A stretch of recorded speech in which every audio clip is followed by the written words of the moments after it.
Retail people का यही problem है, लॉस तो बड़ा बुक करेंगे, प्रॉफिट छोटा। अब किसी ने 16,800 के आसपास पोजीशन बनाई होगी, आज 17,200 के आ गया, 16,900 के आसपास, 17,000 के आसपास जो पोजीशन बनी होंगी फट से निकल गए, 17,200 पे आज फिर निकल गए। अब निफ्टी बंद हुई है 17,100 के आसपास, निफ्टी का क्लोजिंग रेट है आज 17,077, 17,100 के आसपास। मान लीजिए कल को गैप अप ओपन हो जाए, अब जिस बंदे ने 17,150, 17,200 पे बेचा होगा, 17,200 को तो आज हाई है, तो यानी कि आज रिटेल पीपल ने जो सेलिंग की होगी 17,150 के आसपास की होगी, 17,200 के आसपास, कह रहा हूँ हाई पे भी सेल किया होगा। अब मार्केट 17,100 पर बंद हो गई, कोई खास नीचे बंद नहीं हुई, 17,100 पर बंद हुई है और 17,200 पे सेल किया होगा, कल को गैप अप ओपन हो जाती है 17,200 पे। अब जितने पे सेल किया होगा उतने पे बाय नहीं करेगा, जो 17,200 पर बेच कर गया है वो 17,000 से पहले बाय नहीं करेगा, 200 पॉइंट तो उसे भी चाहिए, कम से कम 1% नीचे तो चाहिए। अब 17,500 हो जाएगी, अगर मेरे हाथ से छूट गई फिर खरीदेगा और फंसेगा। हेलो फ्रेंड्स, स्वागत है आपका अपने YouTube channel Guruji Shivam Gupta the financial knowledge में। और आज की अगर हम बात करें, एक्सपायरी का डे था, फेड की मीटिंग का नेक्स्ट डे था, फेड ने हमारे उम्मीद के मुताबिक ही 25 पैसे ही बढ़ाए, आगे की कमेंट्री भी ठीक ठाक दी कि एक हाइक और मिलेगा और लंबे टाइम तक हम कम नहीं करेंगे, सब कुछ पहले से ही मार्केट को पता था। और जैसा कि हम 3 दिन से बता रहे थे, अगर फेड 25 पैसे ही बढ़ाता है तो मार्केट बस वहीं की वहीं रहेगी, साइडवेज रहेगी। अगर फेड आपका 50 पैसे बढ़ा देता है तो मार्केट नेगेटिव जाएगी, और अगर फेड पॉज कर देता है, नहीं बढ़ाता है, तो मार्केट पॉजिटिव जाएगी। और वही हुआ, मार्केट जो हमने बताया था कि अगर 25 पैसे बढ़ाता है तो मार्केट 100-200 पॉइंट बढ़ेगी, ऐसा ही हुआ। मार्केट नेगेटिव खुली, लेकिन हम सब ने क्या रखा था आपको कि अगर मार्केट में 25 पैसे ही बढ़ेगा फेड का तो मार्केट में कोई नेगेटिव सेंटीमेंट नहीं आएगा, और मार्केट में नेगेटिव सेंटीमेंट नहीं आया। मार्केट नीचे खुली और कवर हुई, डाउ जोन्स भी कल 500 पॉइंट खुला, फिर गिर गया रात को और सुबह को फिर कवर हो गया, वापस 32,500 पे आ गया। इसी तरह से हमारी मार्केट नेगेटिव खुली, फिर कवर हो गई, लेकिन एक सरप्राइज आ गया, बंद होते होते हमारी मार्केट नेगेटिव बंद हो गई। अब नेगेटिव बंद होने का कारण मुझे समझ में नहीं आया, तो मैंने डेटा देख लिया। डेटा देखने के बाद मुझे इतना मजा आ गया, तो मुझे लगा कि ये तो आपको भी समझाना चाहिए डेटा में क्या हुआ। तो जब हमने डेटा देखा, डेटा आने से पहले मुझे ऐसा लग रहा था कि FIIs ने आज बढ़िया सेलिंग की होगी शाम के टाइम, तभी मार्केट गिरी इतनी ज्यादा। अगर बैंक निफ्टी गिर रही है तो FIIs ने सेलिंग की होगी, लेकिन जब डेटा देखा तो पता चला FIIs ने सिर्फ 1000 करोड़ का बेचा और उसके अगेंस्ट में DIIs ने 1700 करोड़ का खरीद लिया। अगर 700 करोड़ की एक्स्ट्रा बाइंग हुई है, फिर भी अगर मार्केट में सेलिंग आई है, तो 700 करोड़ एक्स्ट्रा का किसने बेच दिया? तो ये 700 करोड़ एक्स्ट्रा का बेचा है प्रोफेशनल ट्रेडर ने।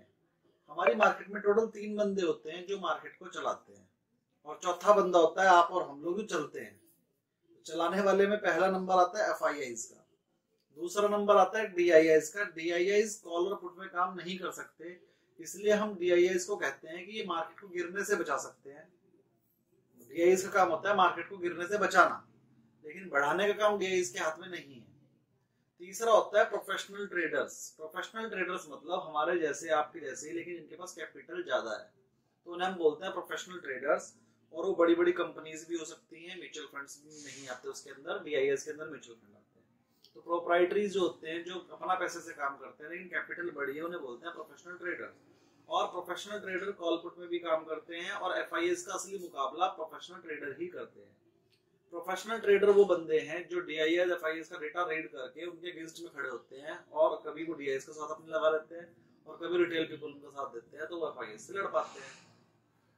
तो अगर आज मार्केट गिरी है तो या तो वो FIIs गिरा सकते हैं, या DIIs, या फिर प्रोफेशनल ट्रेडर। आपकी और हमारी तो कोई बात है ही नहीं, हम तो कुछ कर ही नहीं सकते, हम तो सिर्फ नाच सकते हैं, इन तीनों के बीच में पिस सकते हैं। तो चलिए देखते हैं क्या किसने पीस दिया। आज की मार्केट में सेलिंग हुई है, वो सेलिंग हुई है प्रोफेशनल ट्रेडर्स।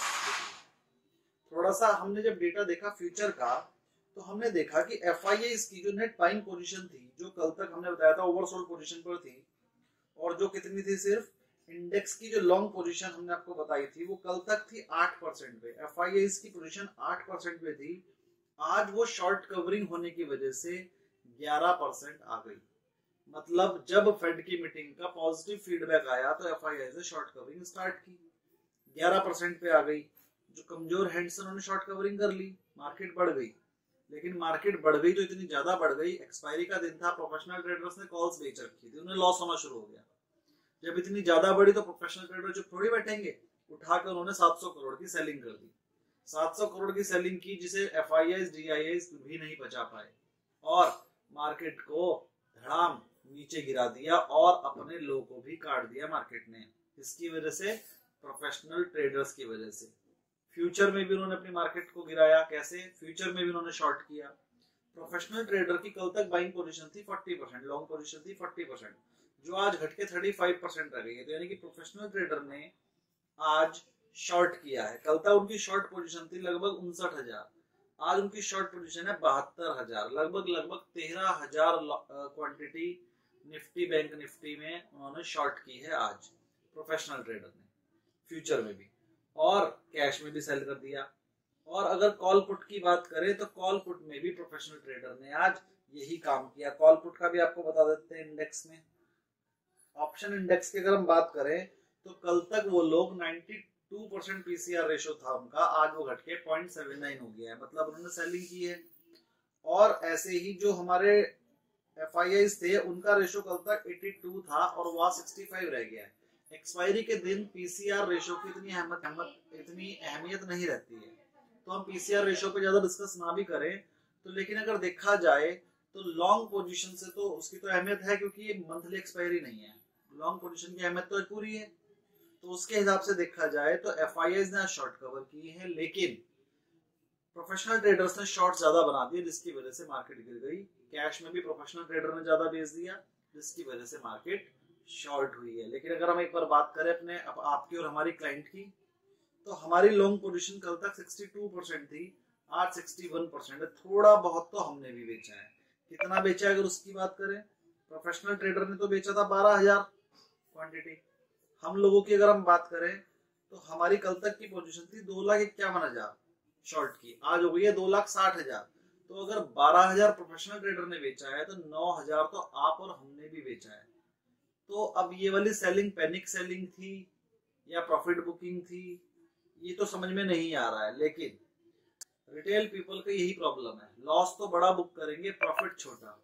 अब किसी ने 16,800 के आसपास पोजीशन बनाई होगी, आज 17,200 के आ गया, 16,900 के आसपास, 17,000 के आसपास जो पोजीशन बनी होंगी फट से निकल गए, 17,200 पे फिर निकल गए। अब निफ्टी बंद हुई है 17,100 के आसपास, निफ्टी का क्लोजिंग रेट है आज 17,077, 17,100 के आसपास। मान लीजिए कल को गैप अप ओपन हो जाए, अब जिस बंदे ने 17,150, 17,200 पे बेचा होगा, 17,200 को तो आज हाई है, तो यानी कि आज रिटेल पीपल ने जो सेलिंग की होगी 17,150 के आसपास की होगी, 17,200 के आसपास, कह रहा हूँ हाई पे भी सेल किया होगा। अब मार्केट 17,100 पर बंद हो गई, कोई खास नीचे बंद नहीं हुई, 17,100 पर बंद हुई है और 17,200 पे सेल किया होगा, कल को गैप अप ओपन हो जाती है 17,200 पे। अब जितने पे सेल किया होगा उतने पे बाय नहीं करेगा। जो 17,200 पर बेच कर गया है वो 17,000 से पहले बाय नहीं करेगा, 200 पॉइंट तो उसे भी चाहिए, कम से कम 1% नीचे तो चाहिए। अब 17,500 हो जाएगी, अगर मेरे हाथ से छूट गई फिर खरीदेगा और फंसेगा। तो प्रॉफिट भी ज्यादा देखो, जब लॉस ज्यादा देखा है तो प्रॉफिट भी ज्यादा देखिए। ऐसे ही अगर बैंक निफ्टी की बात करें तो बैंक निफ्टी का आज हाई है 40,200। अब जिसने 40,000 40,200 के आसपास बेच दिया होगा और मार्केट 39,600 पे बंद हो गई, अगर कल को 200-300 पॉइंट गैप अप हो जाए 1%, तो 40,000 से ऊपर तो वो नहीं लेगा। तो उस हिसाब से अगर देखा जाए आज FIIs ने शॉर्ट कवरिंग की है। प्रोफेशनल ट्रेडर तो प्रोफेशनल है, वो आज बेचकर कल खरीद भी लेगा, उसने तो कॉल पुट में पैसा कमाया है इसलिए आज बेच दिया, कल को खरीद भी लेगा। तो मुझे ऐसा लगता है कि अगर प्रोफेशनल ट्रेडर कल खरीद लेते हैं, FIIs ने शॉर्ट कवरिंग स्टार्ट कर दी है, FIIs भी कल को और शॉर्ट कवरिंग करते हैं, अगर कल को गैप अप ओपनिंग होती है तो शॉर्ट कवरिंग आएगी। शॉर्ट कवरिंग के लिए तैयार रहिए। FII लॉन्ग पोजीशन थोड़ी सुधर गई है, लेकिन अभी भी वो ओवरसोल्ड पोजीशन पर है।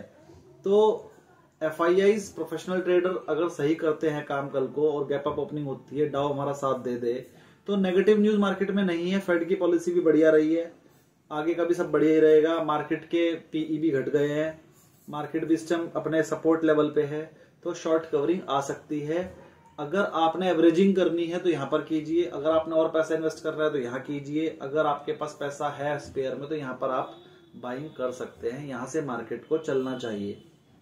तो यही हमारी सलाह रहेगी और आप हमारे को अपना प्यार देते रहिए। Thank you very much.